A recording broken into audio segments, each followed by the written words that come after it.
নুসরাতকে মারার পুরো ঘটনাটি নিজ মুখে খুলে বলল নূর শামীম।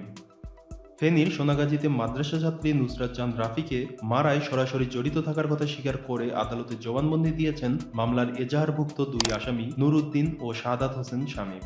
১৪ এপ্রিল ফেনীর সিনিয়র জুডিশিয়াল ম্যাজিস্ট্রেট জাকির হোসাইনের আদালতে ১৬৪ ধারায় এ জবানবন্দি দেন দুজনে। দুপুর ২টা ৫৫ আদালতে হাজির করা হয় নূর ও শামীমকে। এরপর দুজনের জবানবন্দি গ্রহণ শুরু হয়, যা চলে রাত ১:৩০ পর্যন্ত। ১:০৫ পুলিশ ব্যুরো অব ইনভেস্টিগেশনের স্পেশাল ইনভেস্টিগেশন অ্যান্ড অপারেশনের অতিরিক্ত পুলিশ সুপার তাহিরুল হক চৌহান সাংবাদিকদের ব্রিফ করেন। তিনি বলেন, পিবিআই এ মামলার দায়িত্ব পাওয়ার ৪ দিনের মধ্যে আমরা ঘটনার মূল নায়ক যারা ঘটনাটি ঘটিয়েছে তাদের আইনের হাতে সোপর্দ করেছি। তদন্তকারী কর্মকর্তা আইনের মধ্যে থেকে আদালতের কাছে তাদের হাজির করেছেন।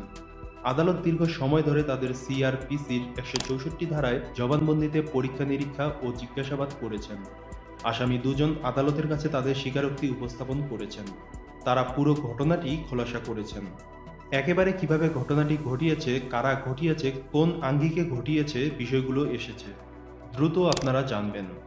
সাংবাদিকদের এক প্রশ্নের জবাবে পিবিআই এর এই কর্মকর্তা বলেন, নূর ও শামীম অপরাধ স্বীকার করেছেন, তারা ঘটনাটি ঘটিয়েছেন।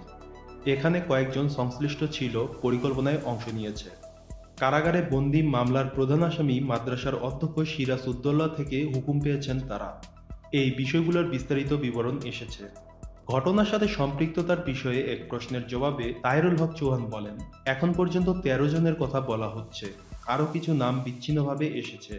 আমরা সেসব যাচাই নিরীক্ষা করব।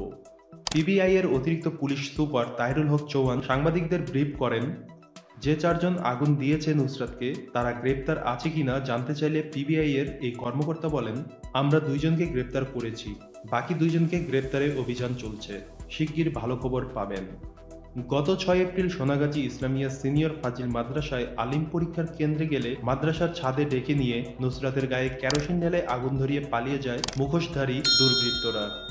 এর আগে মাদ্রাসার অধ্যক্ষ সিরাজ উদ্দৌলার বিরুদ্ধে করা শ্লীলতাহানির মামলা প্রত্যাহারের জন্য নুসরাতকে চাপ দেয় তারা। পরে ঝলসে যাওয়া নুসরাতকে প্রথমে স্থানীয় হাসপাতালে এবং পরে ঢাকা মেডিকেল কলেজ হাসপাতালে ভর্তি করা হয়। চিকিৎসাধীন অবস্থায় ১০ এপ্রিল রাতে নুসরাত মারা যায়। শ্লীলতাহানির মামলায় আগে থেকেই কারাবন্দী ছিলেন সিরাজ উদ্দৌলা। ঘটনাটির মামলা হওয়ার পর এখন পর্যন্ত ১৩ জন গ্রেফতার হয়েছে। এর মধ্যে সিরাজ উদ্দৌলার ঘনিষ্ঠ নূর উদ্দিনকে ১১ এপ্রিল রাতে ময়মনসিংহের ভালুকা থেকে এবং শাহাদাত হোসেন শামীমকে ১২ এপ্রিল সকালে মুক্তাগাছা থেকে গ্রেপ্তার করে পিবিআই। মামলার ২ নং আসামি নূর উদ্দিন এবং শামীম ৩ নং আসামি।